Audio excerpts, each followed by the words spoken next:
Hi, I'm Steve Murphy, and welcome to the Insider Exclusive. Today, we have a special civil rights program, alleged police misconduct at the Orange County Sheriff Department. Stay tuned.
We're going to put him in the chair.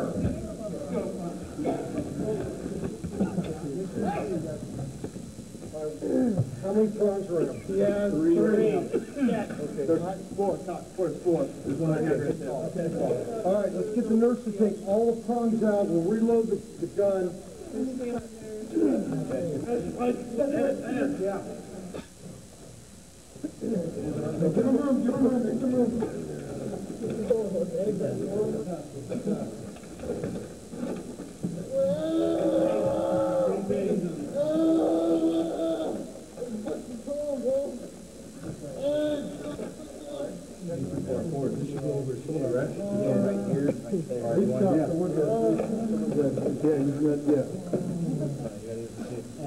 What we've just seen is atrocious.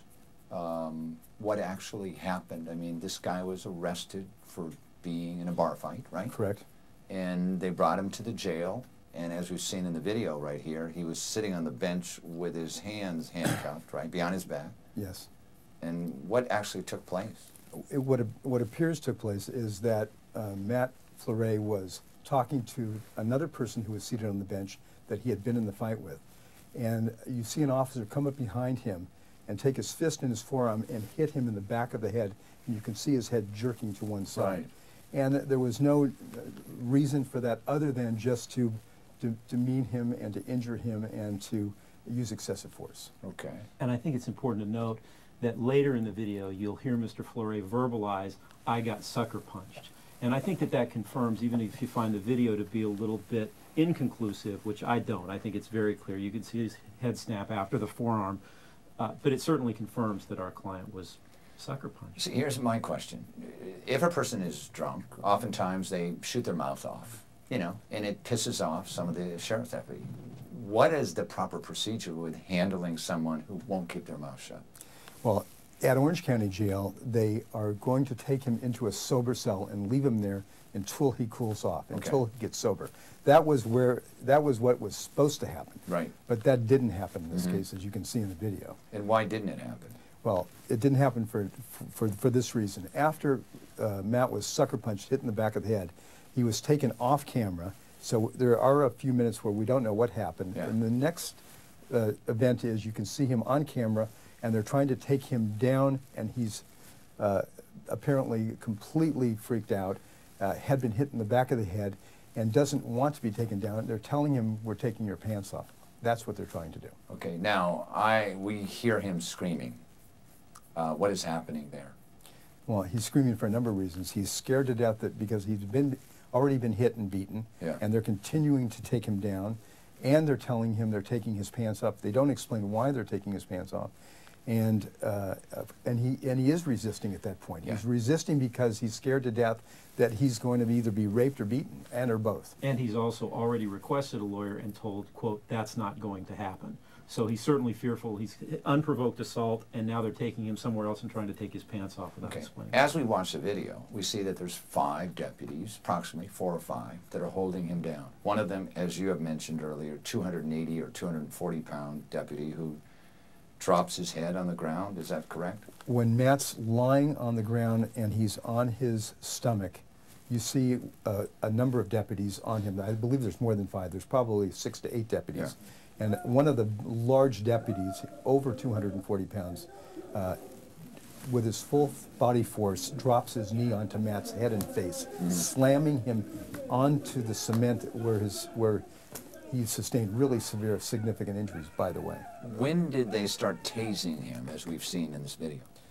He was tased approximately 11 times, at least 11 times, and it started when they first took him down when they were trying to take his pants off, and it continues when they have him in the cell, when 8 or 9 deputies are in the cell, crowded in there, and tasing him and beating him at the same time, and then again in the chair. This is not normal policy, is it? No, no. Okay, so we see the deputies really got carried away here.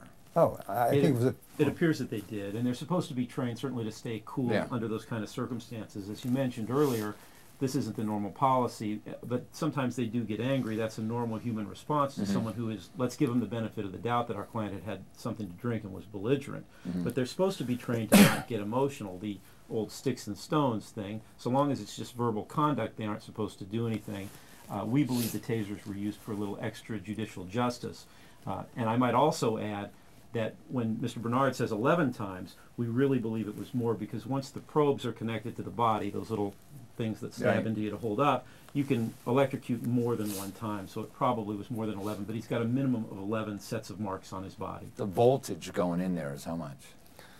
It's excessive. Like 50,000 50,000 volts. That's what we've heard. That's what we're and we hear him screaming. Is that because of this, electrical shock and the whole 9 yards? Absolutely. It's a debilitating neuromuscular disruption. That's what they call it. And what the bottom line is, it causes severe, immediate onset of pain. Right. And to keep hitting the trigger so many times, to keep a person in that much pain, and then ask that person to restrain himself, impossible. What I found interesting, and maybe you can explain this, initially in the video, as we saw, you saw that the video was taken by the security cameras in the jail. Then a handheld camera is used. What is the policy regarding the police and that handheld camera? Because they brought him around to another section here. What is the policy there? It seems like by them videotaping it, they're doing themselves harm. Well, believe it or not, it's a liability policy when officers are going to use excessive force. There is a person that's designated to take a handy cam, which was done in this case, and to start filming it. The problem is that once that deputy started filming, she can't stop it, because then there would be a record, because you'd see the fixed cameras continuing to view the subject. Yeah. And so they used the handy cam, and it became a feeding frenzy. So I think that they lost sight, that is the officers, that they were being filmed. I want to thank you very much for being on the show. We're going to close the show with showing a little bit more of this video, because I want it to leave a lasting impression with the viewers that this kind of activity, criminal activity, cannot continue, can it? I hope not. Okay, very good. Well, thank you very much. Thank you. For being on the program. Thanks, Steve. All right? Thank you. We'll hope to have you back again. Hey, we need a nurse over here. We got the taser again, you understand? What the f*** is wrong, man? Follow instructions and leave me alone.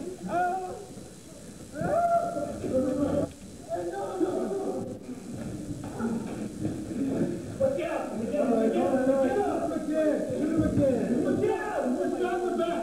In the back!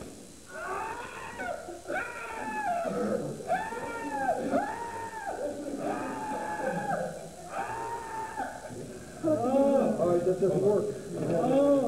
Hi, thanks for watching our show. You can get more information at www.insiderexclusive.tv. I'm Steve Murphy. Thank you.